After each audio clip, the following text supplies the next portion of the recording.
Hello my friends, thank you so much for joining me today. This video is going to center around the unpredictable, the things that inevitably you get them, you have sort of a snap judgment on them, and they just don't turn out to work the way you thought they would, some for better, some for worse. And I think I've done videos like this before, and I think they're interesting because chances are, if I've made a certain, initial judgment on a product, maybe you have as well. So now after using these products, I can provide the real dirt on them.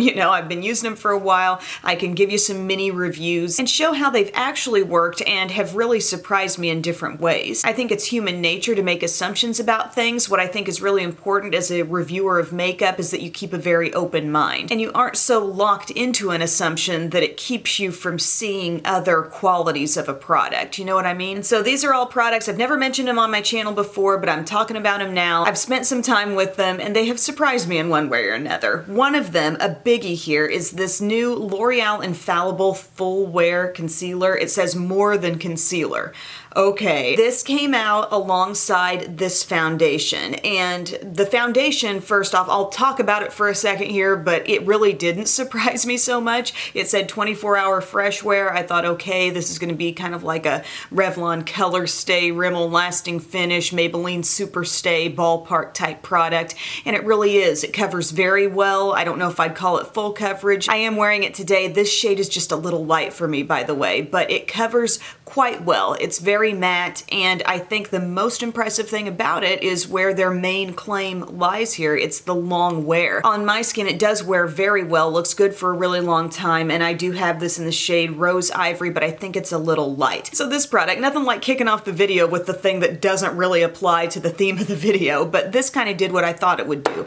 This is the thing that I just didn't have as high of expectations for. I feel like I've tried a ton of liquidy doe foot applicator drugstore concealers that just didn't quite hit the mark coverage-wise. And this, I think, is probably the closest thing to Shape Tape that's out there. Tarte Shape Tape we think of as ultimate, like really full coverage, little goes a long way. I feel this is really a little goes a long way too. Now I am, again, I think a little light on this shade called Oatmeal, 345. Ideally, I think I would go down a shade or maybe two. But even with this being as light as it is, I use very little product and I feel like I have amazing coverage on the under eye area. I feel like L'Oreal really nailed it with this product. Now, is it moisturizing enough? I would have to say no. They're much like this foundation. They're about having that matte, flawless, long wear look, not something dewy that's going to potentially lift away from the skin. So there's a little give and take there. You're going to pay for that long wear, really good coverage a little bit because I think it can look slightly drying. That was a lot of people's big complaint with Shape Tape too, but I think maybe I need to go back to like really doing a good job prepping my under eye like extra well before applying this with eye creams, maybe a little bit of a primer type step specifically for that area. But the coverage here really blew me away. I'm very picky about the coverage going on to the under eye area, and I thought this was fantastic and especially impressive because I don't think this is even my correct shade and it still managed to cover so well. So as you can tell here, we're kind of on the good train. These are the products that surprised me in a good way, and another one of those is again from L'Oreal, and it's the True Match Lumi Shimmerista. This is a loose powder highlight. So in a couple of ways, this product kind of rubbed me the wrong way from the start. This came in PR, by the way, in case you're wondering, how do you end up with some of these things that you really were questionable about at the start? Why would you buy that? Well, in a lot of cases, I didn't buy it. It was sent to me and, the skepticism ensued. And then I went on to try it and was either proven right or wrong. But this powder is in the shade Moonlight, and it does have a little bit of a bluish cast to it, I would say, when you glance at it. So a couple strikes against this in the fact that it's a loose powder, it's kind of extra fussy for being a loose powder, and then it also has a bluish tone, which I haven't really liked on my skin all that well. Well, this powder is very fine. It is not actually all that bluish on the skin, and the fact that it's loose, I don't know, it's very finely milled. It doesn't look chunky or glittery whatsoever on the skin,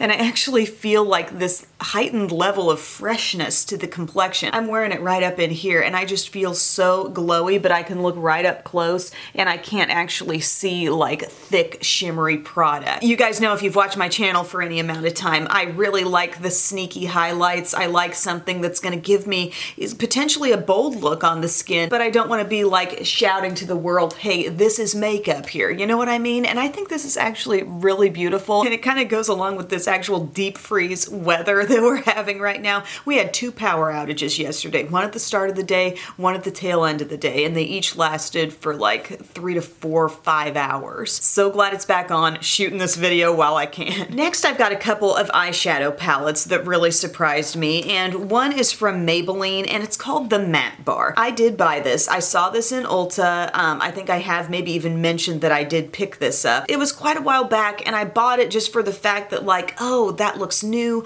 I haven't heard anybody on YouTube talking about this yet. I'm just gonna snatch it up and see how it goes. And there's something about the way this is packaged, like, I don't love this. I don't really like when brands decide for you how much you need of certain colors. Like, they're gonna give you this one and just a little one, and then we need to give you a bigger one here. I kind of tend to like uniform size. We'll just leave it there. But this is an all matte palette, and I sort of set it aside for a while and thought this was just kind of boring and blah, but really looking at the colors in here, they are putting in some matte shades that I absolutely love, and using it, I was able to see just how intense the color payoff actually was. Not a dull palette at all. You got this berry shade here, this terracotta. These colors actually make perfect brow shades for me. They're cool enough to work in that way. Really nice midtones here, some lighter shades to highlight with, either going cooler or warmer. And I've actually turned out to really enjoy this palette, but it was kind of a roller coaster ride. You know, it caught my eye for being something new. Then I get it home and I look at it in the context of everything else I have, and I'm like, yeah, it's just kind of a boring drugstore neutral matte eyeshadow palette. But in using it and applying it, the textures are very, very nice, and it really does perform well. So I must say that surprised me. Here's another surprising drugstore eyeshadow palette. You know how I talked recently about those 3 new Rimmel palettes I came up with? The Thunderstorm one, which I used right away. I was kind of intrigued about it. Didn't really ultimately love the look it turned out for me, but there was that one. Then there was the Rainbow Edition, very bright, and I used that in application in the video. And I felt like that one could perform, but you needed to have a little patience with it. You really needed to be willing to build up the shades. But then there was this Wow Edition. This was the one that I was just like, yeah, I'll just show this to you. I haven't used it yet. I don't know. It's all shimmer. I'm not sure. This was clearly the least intriguing palette to me of the 3, but it's probably the best of the 3, I must say. The shades here, very soft, very nice quality. There is shimmer happening in everything in this lineup, some more than others. Some are really metallic, some are just kind of like softer and a little bit more able to be, I don't know, blended out into something not so shimmery on the eyes. You can definitely do a full look with this palette. Just for the purposes of today's video and showing you a little of both, I did put a couple of those Maybelline shades in the crease. But then on the lid, I used these kind of like sage green colors, which I really like. They're like softer olives, and I think that's so pretty. I really enjoy those. A little bit of this really deep dark navy that's a near matte on the outer corner and up into the crease, blended some of this ruby red up above that, a little bit of this navy blue on the lower lash line, and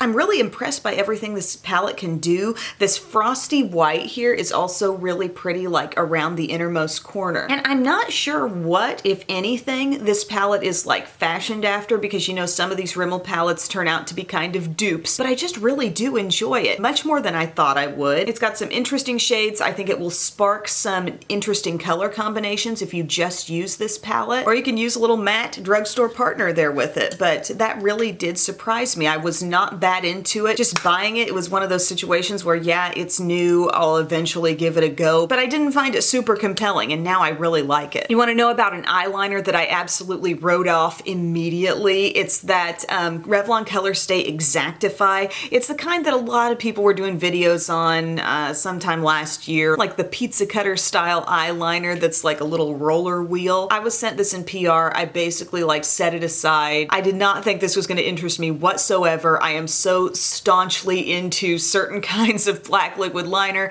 and I was not going to dive into this. Well, I do find this method of application to be slightly unnecessary, gimmicky. Yeah, I still kind of feel that way, and I do think it can be a little tricky to just keep it right along your actual like lash line, really tight to your lash line.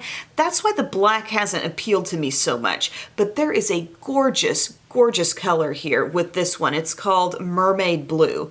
It's so pretty. It's like a really dark, walking the line between teal and forest green.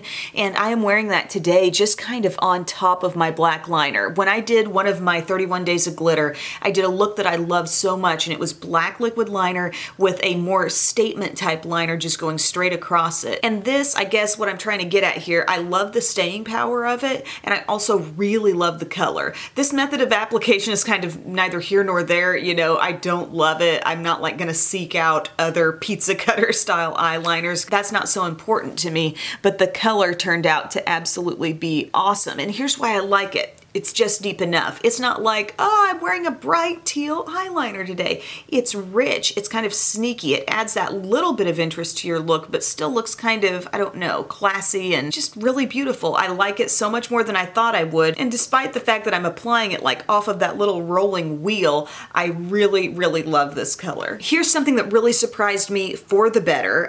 These L'Oreal lip palettes. This is another thing that came to me in PR, and I was like, okay, lip palettes I kind of find to be impractical, because yes, you may sit in front of your vanity at home and use them, and you've got the mirror and you've got a lip brush and you've got everything you need and it's all working out, but it's not really the most practical thing to pop in your bag and take with you and reapply, especially when there's no mirror. I still hold that against this product, and this is still, you know, for those reasons I described, it's not a super practical, like on the go thing. But I cannot deny how much I love the formulas happening in here, the mix of formulas, I should say, and the really great mix of tones to allow you to customize what I think are potentially tricky shades. A nude, a perfect nude, and a perfect like berry, purpley berry orchid color. They do give you the brush in here, and they give you a variety of formulas. So some are gonna be cream and some are gonna be matte, and then at the end of the palette you have something that's kind of shimmery, like a highlighter or lip topper. And I'm wearing a couple of these colors today, and I started out with one that was matte, which was this shade right here. And then I kind of started blending in and topping things off with this really rich brick color that actually has some creamy shine to it. And it's really fun to play here. You could get such a wide range of looks, because look, we've got a light colored pink, we've got brighter pinks, we've got a more pronounced purple, we've got dusty rose in here. Everything is so customizable, and I've actually had a lot of fun with this. I think what burned me on the concept a little bit was I had in the back of my mind a lip palette from Maybelline that I had used, and everything turned out to be just kind of sheer, and it's like, what's the point of having all these different shades in here? I think everything in this palette is really valid, and I love that some textures are matte, some are creamy. I don't know, maybe you're a makeup artist and you really absolutely love having a lip palette on hand. I love this color family if you're into berries and purples, and it makes me want to wear so many more like purpley lips. And then the nude, I think, is also just a hard shade for people to nail. How many times have you put on a nude lipstick and you thought, if it was just a little bit deeper, or if it just had a little more brown in it, maybe it would be great. So here you've got it, and you've got those, again, different finishes, matte and cream. You've got a shade that's kind of like a highlightery lip topper shade. Now those colors at the ends of these palettes are very, very thin and sheer. Just keep that in mind. But I've had a lot of fun playing with this nude one as well. The one I still don't really like is the pinks. While these two, especially this one, has a lot of great variety going on in it, the pinks palette just doesn't really. Everything kind of turns out to be light and bubblegummy and really bright, and it just doesn't have enough range for me. But here I think everybody's gonna get a perfect nude lip that they like, and here purple, berry, pink, dusty rose, it's fantastic,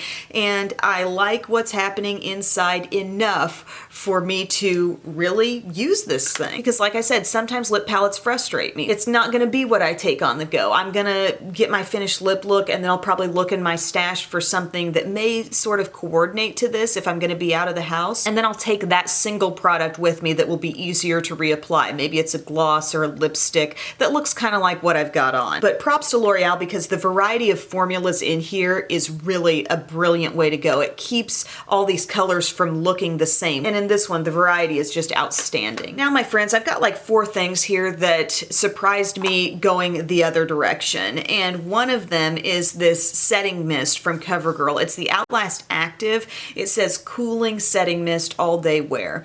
cooling. I love things that are cooling. I love that sensation in makeup, whether it's a lip product or a setting spray. Give me something with that claim and I'm definitely taking an interest. This, I don't really feel like it's cooling at all. Also, might be a defect with my particular sprayer, but the droplets are inconsistent. It's not like a beautiful fine mist. It's spurting out some larger droplets that you end up seeing on your skin.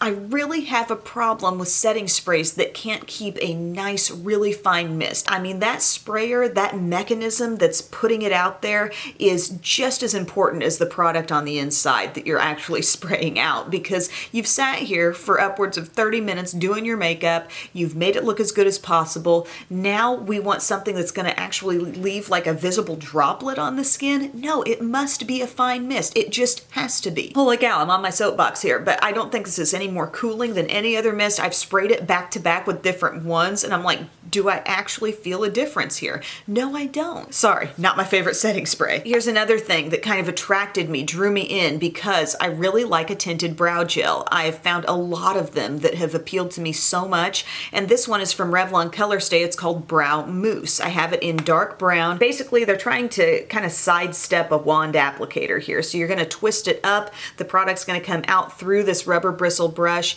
and then you can brush it through your brows. Well, it's coming out in a few certain places. It's coming out with kind of a lot of product, and I really cannot pace myself with this product, because if you want to take advantage of the bristles as you would, you know, to brush the stuff through, you have to press into your brow kind of hard to be able to make the cream come off onto your brow, okay? So it's hard to be subtle with this product, and my brows can go overboard real easy. You know, they're so dark. I'm always using a light hand. It's freaking impossible to use a light hand with this stuff because the product is coming out in a few select areas, and if you want that to actually come in contact with your brow, like I said, you're pressing hard. There's one little like yoink coming off the end of this. Can you see that one single bristle off the end? Like, what's that supposed to do? Does that have a function? I've tried to make this work a few times. I think it could have the potential to have some good hold, and it's a good color match, but those are pretty much the only redeeming qualities of this product in my mind. When I use this, I just lack a lot of the control that I feel I need to make a brow product work. Here's another thing that I wanted to love. I thought it looked so cool, but it's doing one of my deal-breaking things, and so it's not gonna work for me. It's the new L'Oreal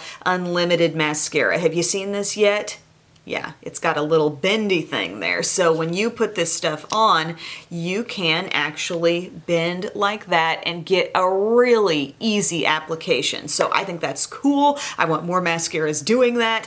Also, I love the brush. The brush is this kind of cone shape, but not too drastic of a cone. You're gonna really easily be able to use the whole thing. Even the bristles on the longer end aren't obnoxiously long, and just the size overall is very manageable. And I like the shorter bristles toward the end, making it very easy to get to inner corners. And then of course this ability, which you don't have to bend your brush, but if you want to, that's making life so easy. That's really cool.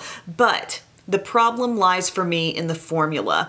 It does not lengthen as much as a lot of different mascaras would on me, even different drugstore ones, even Lash Paradise. And also my curl drops. And this is something I think I have to be aware of with some L'Oreal mascaras because, for example, L'Oreal Voluminous, pretty formula, tends to look good on my lashes, but it always takes my curl from up to down really quick, and this did that same thing. And also, like I said, the length was not really there either. I wish they would package some of their other mascaras in this way because I love that bendability, and it just seems like a really well-constructed, well-thought-out product, a great brush. Like I said, there's so much I wanted to absolutely love about this, but my lashes just really need a special kind of formula to want to stay standing up. Last thing that turned out to be kind of a disappointment for me, and I really didn't think it was going to be, I thought I found the next great drugstore peach corrector here. When I was first swatching this out, I talked about this on my Instagram stories. It's from col-lab, so that's a brand at Sally Beauty. It's called the No Flaws Under Eye Concealer, and it's in the shade Light Peach, and I think they have a deeper one too. But got this home, looked at the color tone, I thought, okay, that looks good, and I touched the product, and the texture is so creamy, like it's so good. I thought, how is this gonna miss? And then using it actually on my under eye, trying to conceal dark circles with it, I'm thinking, well, I'm not really getting the coverage I should be getting. And why? Because this seems to be thick enough, creamy enough. Why is this falling short? And then I looked back, I opened up my Benefit Erase Paste, which I will do for you. It's shade number 2 in the Boing Brightening Concealer, I should say. And then I saw what the difference is. This is so much more pinky peach. This is more yellowy orange peach. And I guess that makes a bigger difference than I really thought it would on my under eye, because this conceals me perfectly. Like, it really just does the exact thing I need on dark circles.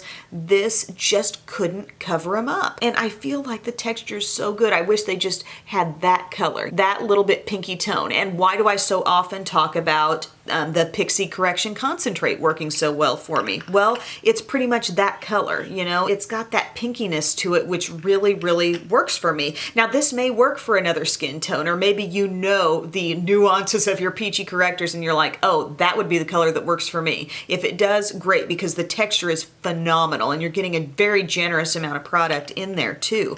I really wanted that to go for me. But I guess just a little warning here, not everything labeled peach is going to be the same kind of peach. You got your pinky peaches, you got your yellowy, more orangey peaches, deeper ones, lighter ones, and it's got to be, for me, the right depth level and the right amount of little bit of pinkness coming in there to really conceal the problem. So that's just my experience, but I think the formula seems incredible. So those are my surprises, everyone. Things that surprised me just didn't go as planned. And I mean, isn't that what makes this makeup world go round? That's what keeps us in it. It's like what keeps a golfer going back to playing golf over and over again, is you don't know how the game's gonna go, and you keep holding that hope that it's gonna work out. Well, some things will fail you now and then, but on the flip side, some things are gonna work better than you ever thought if you just give them a chance. So thank you so much for taking time to watch this video, guys. I hope you enjoyed, and I will see you very soon.